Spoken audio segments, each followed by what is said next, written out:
నమస్తే, నా పేరు ప్రశాంతి. ఎస్ న్యూస్ కు స్వాగతం. ముందుగా హెడ్లైన్స్ చూద్దాం. కాగితపు చేతి సంచులతో బహుళ ప్రయోజనాలు, మహిళలకు స్వయం ఉపాధి, పర్యావరణ పరిరక్షణకు దోహదం. శిక్షణ తరగతుల్లో municipal commissioner J రామప్పలనాయుడు.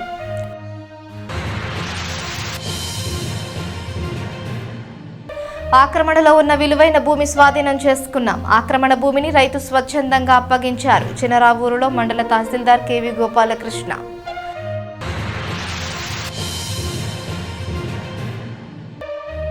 Car parking వివాదంలో వ్యక్తిపై మూకుమ్మడి దాడి, అంగలకుదురులో జరిగిన దౌర్జన్యం. కాగితపు చేతి సంచుల శిక్షణతో మహిళలు స్వయం ఉపాధితో పాటు పర్యావరణ పరిరక్షణకు దోహదపడినట్లు కాగలదని మున్సిపల్ కమిషనర్ జె రామప్పలనాయుడు చెప్పారు. ప్రభుత్వ సూక్ష్మ, చిన్న, మధ్య తరహా ఎంటర్‌ప్రెన్యూర్ విభాగం ఆధ్వర్యంలో స్థానిక కొత్తపేటలోని మహిళా భవన్లో 40 మంది మహిళలకు కాగితపు చేతి సంచుల తయారీలో శిక్షణను 3 రోజుల క్రితం ఆరంభించారు. బుధవారం ఈ శిబిరాన్ని మున్సిపల్ కమిషనర్ జె రామప్పలనాయుడు సందర్శించారు. కాగితపు చేతి సంచుల వినియోగం వలన ప్రయోజనాలను మహిళలకు వివరించారు.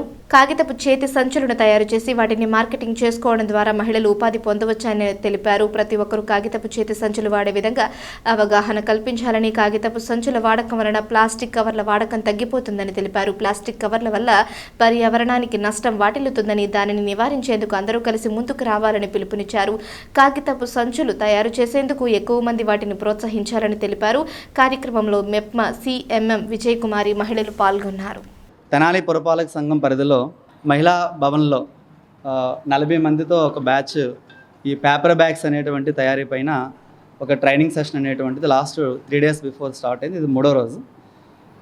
ఈ యొక్క ప్రోగ్రామ్ యొక్క ఉద్దేశం ఏంటంటే, సో ఎంఎస్ఎంఈ డిపార్ట్మెంటు మనకి micro, small and medium enterprises వాళ్ళు వివిధ రకాల ఏజెన్సీలని ఎంగేజ్ చేసుకొని రాష్ట్రంలో సెల్ఫ్ ఎంప్లాయ్మెంట్ని ప్రమోట్ చేయాలి, మైక్రో ఇండస్ట్రీస్ని ఇళ్లల్లోనే పెట్టుకొని ప్రమోట్ చేయాలి, దాని ద్వారానే హైయెస్ట్ ఎంప్లాయ్మెంట్ అనేటువంటి జనరేట్ అవుతుంది అనేది ముఖ్య ఉద్దేశం. సో గౌరవ రాష్ట్ర మంత్రివర్యులు తెనాలి శాసనసభ్యులు అదంట్ల మనోహర్ గారు మెప్మా డిపార్ట్మెంట్కి ఎప్పుడో ఒక టార్గెట్ ఇస్తూ ఉంటారు. సో మహిళలు ఎప్పుడు కూడా ఆర్థికంగా స్వావలంబన దిశగా వెళ్ళాలి, ఆ రకంగా ట్రైనింగ్ యాక్టివిటీస్ని ప్రారంభించాలని చెప్పి. సో ఆయన యొక్క ఇన్స్ట్రక్షన్స్ ప్రకారం లాస్ట్ 2 months బిఫోర్ ఒక 1000 మందికి 4 సెంటర్స్లో ఈ యొక్క టైలరింగ్ నేర్పించేటువంటి ఒక ట్రైనింగ్ ఇవ్వడం జరిగింది. అట్లాగే ఒక 20 మిషన్స్ కూడా ఏర్పాటు చేసి ఈ 4 సెంటర్స్లో కూడా సెల్ఫ్ ఎంప్లాయ్మెంట్గా మనకి మిషన్స్ కూడా మిషన్ పైన వర్క్ చేసుకోవడానికి అవకాశం కూడా ఏర్పాటు చేసి ట్రైన్ చేసి 1 లక్ష వరకు కూడా ఈ 40-50 మెంబర్స్తో తీసుకోవాలి. ఇది 1 month టార్గెట్గా పెట్టుకొని అవి కూడా మీ మున్సిపాలిటీయే కొని తక్కువ రేటుకి పబ్లిక్కి అమ్మాలనేది అలాగే షాపులకి అమ్మాలనేది మా లక్ష్యం. ఆ రకంగా ఒక ఎకో ఫ్రెండ్లీ స్టోర్ని ఎకో స్టోర్ అనే పేరుతో మెప్మా డిపార్ట్మెంట్ తరఫున మున్సిపాలిటీలు ఏర్పాటు చేసి మన యొక్క డ్వాక్రా సంఘాల్లో ఉండే మహిళలు తయారు చేసినటువంటి ప్రొడక్ట్స్కి మార్కెటింగ్ ఉండాలి, అట్లాగే ప్రతి ప్రోడక్ట్ కూడా ఎకో ఫ్రెండ్లీగా ఉండాలనే ఉద్దేశంతో ఈ ప్రోగ్రామ్స్ ఎంకరేజ్ చేసి ఒక పక్క ఎకో ఫ్రెండ్లీ, ఇంకో పక్క సెల్ఫ్ ఎంప్లాయ్మెంట్ అనేటువంటిది మహిళలకు ఏర్పాటు చేయాలని ఉద్దేశంతో ఈ యొక్క ప్రోగ్రామ్స్ కండక్ట్ చేయడం జరుగుతుంది. Thank you. కొన్ని సంవత్సరాలుగా రైతు ఆక్రమణలో ఉన్న భూమిని అధికారులు స్వాధీనం చేసుకున్నారు. సదరు రైతు కూడా స్వచ్ఛందంగా ఆ భూమిని ప్రభుత్వానికి తిరిగి అప్పగించారు. పట్టణ చిన్నరావూరులో సర్వే నెంబర్ 38లో ప్రభుత్వం 2012లో 12.42 ఎకరాల భూమిని సేకరించింది. ఇందుకు గాను రైతులకు ఎకరాకు 10.80 లక్షలను చెల్లించింది. అందులో 61 సెంట్ల భూమిని ఎవరూ పట్టించుకోలేదు. దీంతో బీడుగా ఉన్న ఖాళీ స్థలాన్ని స్థానిక రైతు రత్తయ్య సాగు చేసుకుంటున్నారు. తెనాలి మండల తహసీల్దార్ కెవి గోపాలకృష్ణ దృష్టికి ఈ విషయం వెళ్లింది. దీంతో ఆ భూమి దగ్గరకు వెళ్లి రైతును సంప్రదించారు. స్వచ్ఛందంగా ప్రభుత్వ భూమి ఇచ్చేందుకు రైతు సిద్ధపడ్డారు. దీంతో ఆ భూమిని స్వాధీనం చేసుకున్నట్లు తహసీల్దార్ ప్రకటించారు. మనం ఇప్పుడు తెనాలి మండలం చినరావూరు గ్రామంలోని సర్వే నెంబర్ 38 దగ్గర ఉన్నాం. 2012 సంవత్సరంలో సుమారుగా 61 సెంట్లు, అంటే ఇక్కడ మొత్తం 12 ఎకరాల 42 సెంట్లు ఎక్విజిషన్ జరిగింది భూసేకరణ.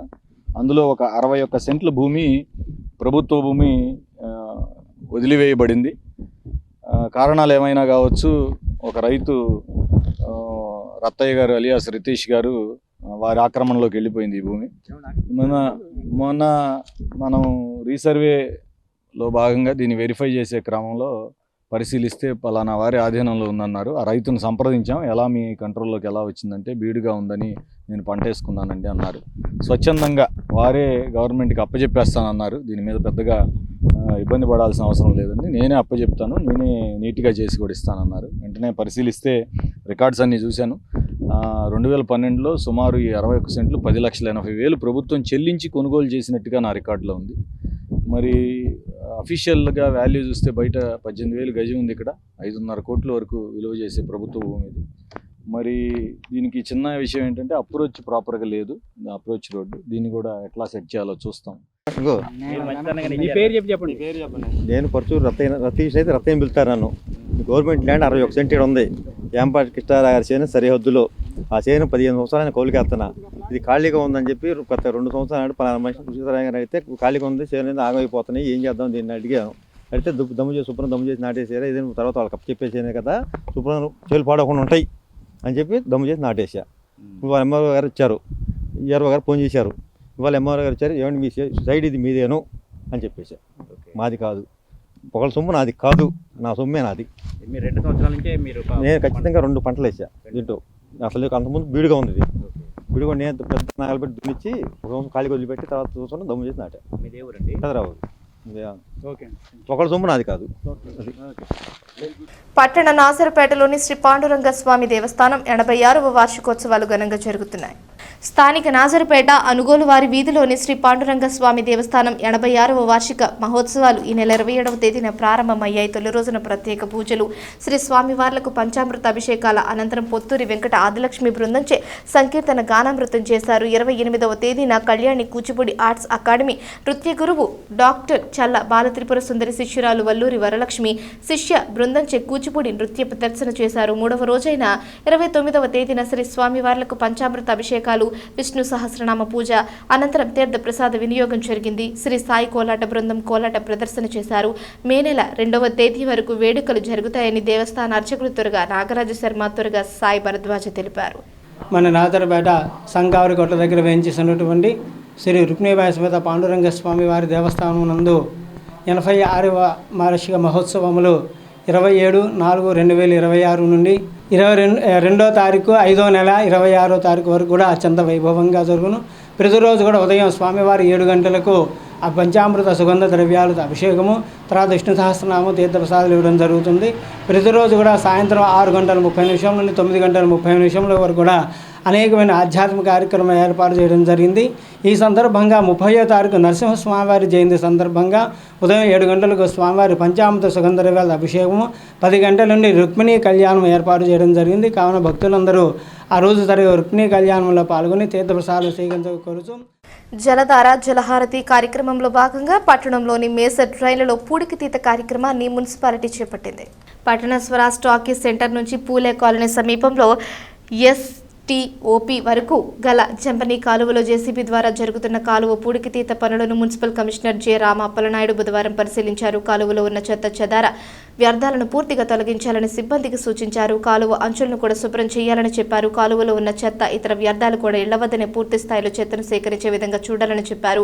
కాలువలో ఉన్న సిల్టును కూడా పూర్తిగా తొలగించాలని సిబ్బందికి సూచించారు. ఈ కార్యక్రమంలో deputy executive engineer Srinivasarao, in charge AE Basha సిబ్బంది పాల్గొన్నారు. అన్ని డ్రైన్స్ని కూడా, ముఖ్యంగా మేజర్ డ్రైన్స్ అన్నిటినీ కూడా డీసిల్డ్ చేయమని ఆదేశాలు ఇవ్వడంతో పాటుగా ఎలా చేయాలనే దానిపైన కూడా ఒక SOPని రిలీజ్ చేయడం జరిగింది. సో దానికి సంబంధించి గౌరవ మినిస్టర్ గారి దగ్గర ఈ డీసిల్టేషన్ ఆఫ్ ద డ్రైన్స్ చేయాల్సినటువంటి మేజర్ డ్రైన్స్ అన్నీ కూడా ఐడెంటిఫై చేసి 19 వర్కులుగా దీన్ని డివైడ్ చేసి సుమారుగా 70 lakh రూపీస్తో అన్ని డ్రైన్స్ని కూడా డీసిల్ట్ అనేటువంటి చేసేటువంటి కార్యక్రమం స్టార్ట్ అయింది. నిన్న మనకి గవర్నమెంట్ హాస్పిటల్ లైన్లో ఉండేటువంటి, ముఖ్యంగా ఎడ్లలింగయ్య కాలనీ నుంచి రైల్వే కెనాల్ కింద నుండి వచ్చేటువంటి డ్రైన్, అట్లాగే అమరావతి ప్లాస్లో చిన్న డ్రైన్స్ అన్నీ కూడా కలిపి గుంటూరు ఛానల్కి వచ్చేటువంటి మేజర్ డ్రైన్ని డీసిల్టేషన్ స్టార్ట్ చేసాం. అట్లాగే ఈరోజు మనకి ఈ జంపన్న కాలువ ఏదైతే మనకి STPకి వెళ్ళేటువంటి 10 MLD కెపాసిటీతో మనకి STP ఉంది. అది పూర్తి సామర్థ్యంలో నడవాలన్నా కూడా ఈ వాటర్ అనేది అక్కడికి ఈజీగా ఫ్లో అవ్వాల్సి ఉంటుంది. సో ఈరోజు ఈ వర్క్ స్టార్ట్ అయింది. ఇది కూడా 3 రోజుల్లో కంప్లీట్ చేసుకుంటాం. అట్లాగే ఈ కెనాల్ని నీట్గా రిటర్నింగ్ వాళ్ళు కట్టి వాటర్ ఫ్లో అంటే సిల్ట్ పూర్తిగా పురుగుపోకుండా బండను కూడా స్ట్రెంథెన్ చేద్దామని అనుకుంటున్నాం. ఆ రకంగా ఇంజనీరింగ్ డిపార్ట్మెంట్ వాళ్ళు కూడా ఆదేశాలు ఇవ్వడం జరిగింది. కార్ పార్కింగ్ విషయంలో నెలకొన్న వివాదం దాడికి దారితీసింది. రూరల్ మండల గ్రామం అంగలకుదురులో జరిగిన ఈ వివాదంలో ఒకరు గాయపడ్డారు. రూరల్ మండల గ్రామం అంగలకుదురులో మంగళవారం సాయంత్రం కారు పార్కింగ్ విషయంలో గ్రామానికి చెందిన వెలగ తులసిరావు అక్కడ అద్దెకు ఉంటున్న వారికి వివాదం నెలకొంది. దీనిని మనసులో ఉంచుకుని రాత్రి 9:30 గంటల ప్రాంతంలో అద్దెకు ఉంటున్న వారు తెనాలి నుంచి తన మద్దతుదారులను పిలిపించుకున్నారు. దాదాపు 30 మంది వరకు తులసిరావు ఇంటికి చేరుకున్నారు. ఇంట్లో ఉన్న తులసిరావును కిందకు తీసుకొచ్చి దాడి చేశారు. ఈ దాడిలో తీవ్రంగా గాయపడిన బాధితుడిని తెనాలిలోని జిల్లా ప్రభుత్వ ఆసుపత్రికి తరలించారు. బాధితుడికి చికిత్స పొందుతున్నాడు. నేను అంగలకుదురు గ్రామంలో నివసిస్తూ ఉంటాను. నేను పుట్టినప్పటి నుంచి మా ఇల్లు అదే, అన్నీ అదే. మంగళవారం నిన్న సాయంత్రం విజయవాడ బయలుదేరగా నా కారు తీసుకొని కొంచెం ముందుకెళ్ళి గొంతుమాల మీద బండి అడ్డు ఉందని చాలాసేపు వెయిట్ చేశాను. వెయిట్ చేసి హార్న్ కొట్టిన ఎవరు రాకపోయేపాటికి దిగి బండి ముందుకు జరిపినందుకు వాళ్ళంతా వచ్చేసి నీకు బండి జరపాల్సిన అవసరం ఏంటి, నువ్వు తీయాల్సిన అవసరం ఏంటి అని అడిగారు. కాదండి, ఇంతసేపు వెయిట్ చేశాను కదా, నేను వెళ్ళాలి కదా, అందుకని జరిపానండి, లేకపోతే అట్లా పెట్టుకోండి పైన మీ ఖాళీ ఉందని చెప్పాను. అయినా సరే మా ఇష్టం అన్నట్టుగా మాట్లాడారు. వాళ్ళంతా వచ్చి మీద పడిపోయారు. సర్లేని వదిలేసి అప్పుడు కూడా నేను వెనక్కి వెళ్ళిపోయి విజయవాడ వెళ్ళకుండా ఇంటికి వెళ్ళిపోయి ఇంట్లో కారు పెట్టేసి పడుకున్నాను. వాళ్ళ బండి ఆ చిన్న ఇష్యూని పట్టుకొని 30 మందిని తీసుకొచ్చి ఇంటి మీదకి వచ్చేసారు. పైకి ఒక 10 మంది వచ్చారు.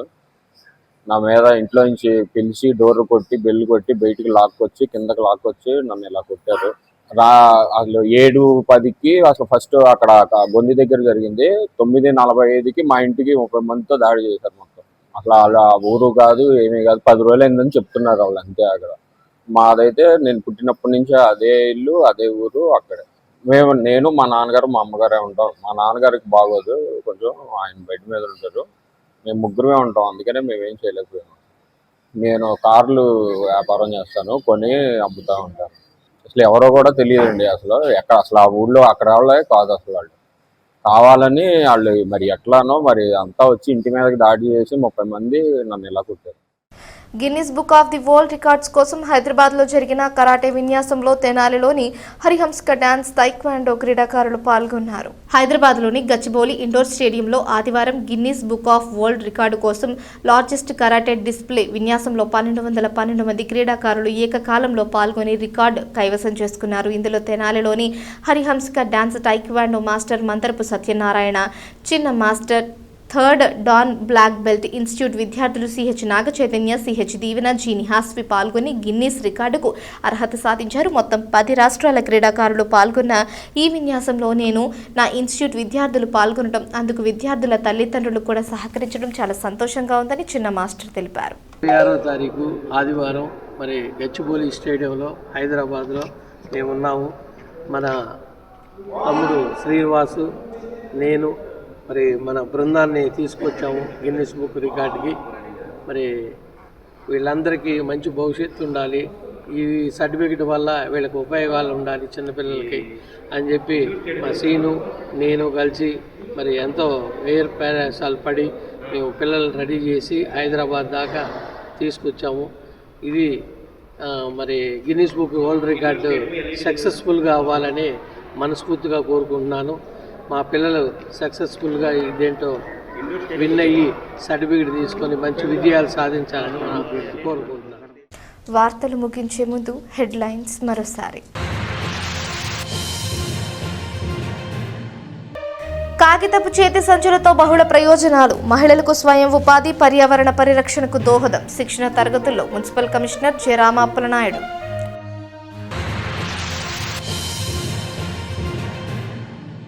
ఆక్రమణలో ఉన్న విలువైన భూమి స్వాధీనం చేసుకున్నాం. ఆక్రమణ భూమిని రైతు స్వచ్ఛందంగా అప్పగించారు. చినరావూరులో మండల తహసీల్దార్ కెవి గోపాలకృష్ణ.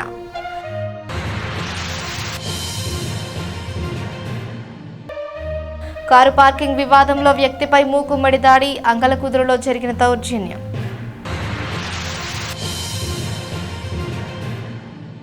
ఈ వార్తలు ఇంతటితో సమాప్తం. తిరిగి ప్రసారమయ్యే ఎస్ న్యూస్లో మళ్ళీ కలుసుకుందాం. అంతవరకు సెలవు, నమస్కారం.